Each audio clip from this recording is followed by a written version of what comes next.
सबसे पहले तो जहां तक मैं देख पा रही हूँ, ये इस समय देश का सबसे प्रमुख मंच है, क्योंकि देश की सर्वश्रेष्ठ 4-5 कवित्रियां इस मंच पर विराजमान है। एक बार जोरदार तालियां इस मंच के लिए बनती हैं। और उसके बाद मैं दिल्ली हिंदी साहित्य सम्मेलन का बहुत बहुत आभार व्यक्त करती हूँ कि उन्होंने मुझे भी इस महनीय मंच पर स्थान दिया। विशेषकर गजेंद्र सोलंकी जी, आपका बहुत बहुत धन्यवाद और आभार कि आपने मेरा नाम प्रस्तावित किया। और अब आते हैं बात पर कि मेरी छोटी बहन मोहिनी ने बहुत अच्छा मंत्रमुग्ध कर देने वाला काव्य पाठ किया।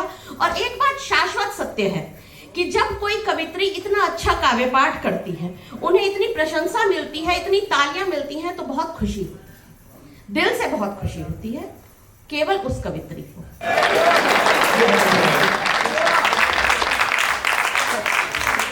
उसके बाद आने वाली कवित्री की छाती पे तो जी सांप लौट जाते हैं।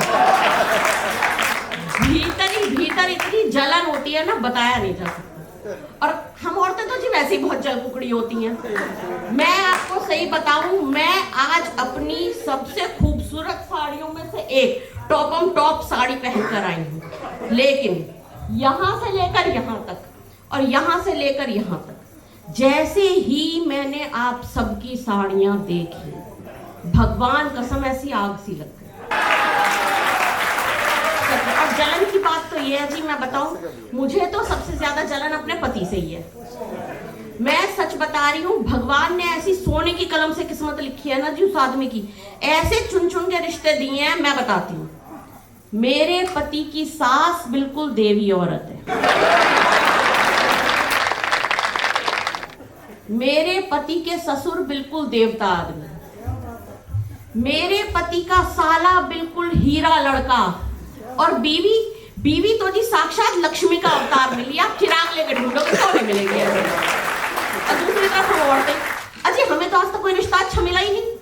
आप देखो, जब हम सास बनते हैं तो बहू अच्छी नहीं मिलती, बहू बनते हैं तो सास अच्छी नहीं मिलती, जेठानी बनती है तो दौरानी अच्छी नहीं होती, दौरानी बनती है तो जेठानी अच्छी नहीं होती, नंद बनती है तो भाभी अच्छी नहीं होती, भाभी बनती है तो नंद अच्छी नहीं होती, और रहा ले देकर के पति, अजी वो तो आज तक किसी को अच्छा आप सबको अच्छा नहीं मिला क्या?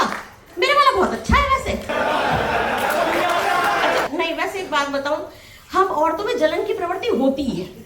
हम दूसरे की साड़ी को देखकर जल्दी, आप देखो हमारे पास कितनी तरह के कपड़े होते हैं। आदमी का क्या है, 4 जोड़ी कपड़े होते हैं, 2 पैंट कमीज 2 कोट। ऑफिस जाता है पैंट शर्ट पहन जाता है, शादी में जाता है उसी के ऊपर कोट पहन के चला जाता है। अब आप देखिए हम औरतों के पास कितनी तरह के कपड़े हैं, मैं बताती हूँ। सर्दी वाले कपड़े अलग, गर्मी वाले कपड़े अलग, घर में पहने कपड़े, बाहर पहने कपड़े, शादी वाले कपड़े अलग, पार्टी वाले कपड़े अलग, मॉर्निंग वॉक कपड़े अलग, इवनिंग वॉक कपड़े अलग, कोई हमारे घर चाय पे आ रहा वाले कपड़े, हम किसी चाय पे जा रहे वाले कपड़े अलग, बाजार में गोलगप्पे ठेले पे खाने जाने वाले कपड़े अलग, पिज्जा पास्ता खाने जाने वाले कपड़े अलग, आलू भाजी लेने जाने वाले कपड़े अलग, कपड़े लगते गहने लेने जाने वाले कपड़े अलग, अयोध्या घूमने जाने वाले कपड़े अलग, गोवा घूमने जाने वाले कपड़े अलग, किटी पार्टी में जाने वाले कपड़े अलग, भजन संध्या में जाने वाले कपड़े, और तो 13वीं में पहनने वाले कपड़े भी अलग होते हैं। और इस सबके अलावा एक वैरायटी और होती है जो अलमारी में नहीं टंगती, साल दर साल बेड बॉक्स में पड़ी रहती है, वो होती है जस्ट इन केस मैं पतली हो गई तो। अच्छा, पतलेपन की मैं बात बता रही थी आपको, मुझे मेरे पति से जलन है, मुझे क्यों है मैं बताती हूँ। मेरी शादी हुई, नहीं पहला दिन मेरे पति से मुझे उम्मीद थी कोई उपहार मिलेगा। वो आए मेरे पास आकर कहते हैं, उपहार क्या, तू कवित्री है, देख मैं तुझे कविता सुनाता हूँ। मैंने कहा सुनाओ। अब मैं आपको बताती हूँ उन्होंने मुझे कविता क्या सुनाई है, सुनना। जैन साहब बोले, सुन मेरी प्राण प्यारी, मेरा बस जो चला तो तुझे चांद पे ले जाऊंगा। जैन साहब बोले, सुन मेरी प्राण प्यारी, मेरा बस जो चला तो तुझे चांद पे ले जाऊंगा। बादलों के रथ पे सवार होके जाने जाना 7 आसमानों की मैं सैर कराऊंगा। परियों के जैसी पोशाक दिलवाऊंगा, मैं लहंगे में लाख सितारे जड़वाऊंगा। सोच रहा हूँ कि 4 कंधों का जुगाड़ कर लूं, अकेला मैं कैसे तेरे बोझ को उठाऊं। आप हम लोगों का दर्द नहीं समझते। आप ये देखिए, किसी भी फंक्शन में चले जाओ, चाहे वो छोटा हो चाहे बड़ा हो, वहां एक ना एक व्यक्ति ऐसा जरूर होता है जो वजन घटाने की दवाई दे रहा होता है, और उसे पार्टी में किसी चीज से मतलब नहीं होता, ना होस्ट से, ना घोस्ट से, ना खाने से, ना किसी चीज से। उसका टारगेट हमारे जैसे लोग होते हैं। बस इसे मुझे टारगेट करना है किसी भी तरीके से। मैं एक सच्ची घटना बताऊं, एक बार दी, बिल्कुल सच्ची बात बता रही हूं। मैं कवि सम्मेलन में गई। अधिकतर क्या होता है, जब हम कविता पाठ करते हैं, अच्छा लगता है श्रोताओं को, तो बाद में हमारे साथ तस्वीर खिंचवाने आ जाते हैं। मैंने कविता सुनाई, बाद में एक सज्जन मेरे पास आए, मुझे लगा फोटो वोटो खिंचवाने आए होंगे। आके मुझसे कहते हैं, दीपाली जी शादी हो गई आपकी? इतनी खुशी तो शादी वाले दिन नहीं हुई थी जितनी उस दिन हुई है। फिर मैंने बड़े शर्माते हुए उनसे कहा, मैंने कहा कैसी बात कर रहे हो आप, दो बड़े बड़े बेटे हैं मेरे। बोले अच्छा, नहीं वो कई बार मोटापे की वजह से होती नहीं है ना, तो हम दवाई देते हैं। आप ये देखो, ये बैठी हुई है सामने विजय लक्ष्मी शुक्ला जी। इन्होंने मुझसे मिलते ही कोई भेंट, कोई आचार विचार, कोई बात नहीं करी। सीधा देखते ही मेरे ऊपर इन्होंने 5-6 कमेंट पास करे मेरे मोटापे के ऊपर। अब मैं, तब आपकी बारी थी, अब मेरी आई है। तो देखो जी, ऐसा है कि अपन तो पढ़िए लोग, उधारी हम किसी की रखते नहीं, तो मैं विजय जी का उधार उतार दूं। सुनो आप, कि मुझको पता है क्यों भला मचल रही हो तुम, कुर्सी पे बैठी बैठी हाथ मल रही हो तुम, और तगड़ी में मुझे सोना बेशुमार मिलेगा, बस इसलिए मेरी कमर से चल रही हो तुम। अच्छा, स्थिति इतनी खराब है, मैं आप सबको बताऊं, मुझे तो एक फंक्शन में एक बार रामदेव बाबा मिल गए। मुझे देख के मुझसे कहते हैं, दीपाली ये क्या हाल बना रखा है? मैंने कहा बाबा जी क्या हो गया? कहते कुछ योगा वोगा किया करो। मैंने कहा बाबा जी योगा? मुझसे तो कतई ना होगा। मैंने कहा वैसे भी इस योग वोग में कुछ नहीं रखा। बाबा जी तो दिल पे ले गए। अब दिल पे ले गए तो मुझे खरी खरी सुना दी। सुनो क्या सुनाई। रामदेव बाबा कहते हैं कि मेरे योग में बोलो तो भला क्या बुराई है, इस योग से ही अरबों खरबों की कमाई है, और मुझसे पटी नायक अंजलि भी उम्र भर, इसलिए ही तो पतंजलि फर्म बनाई है।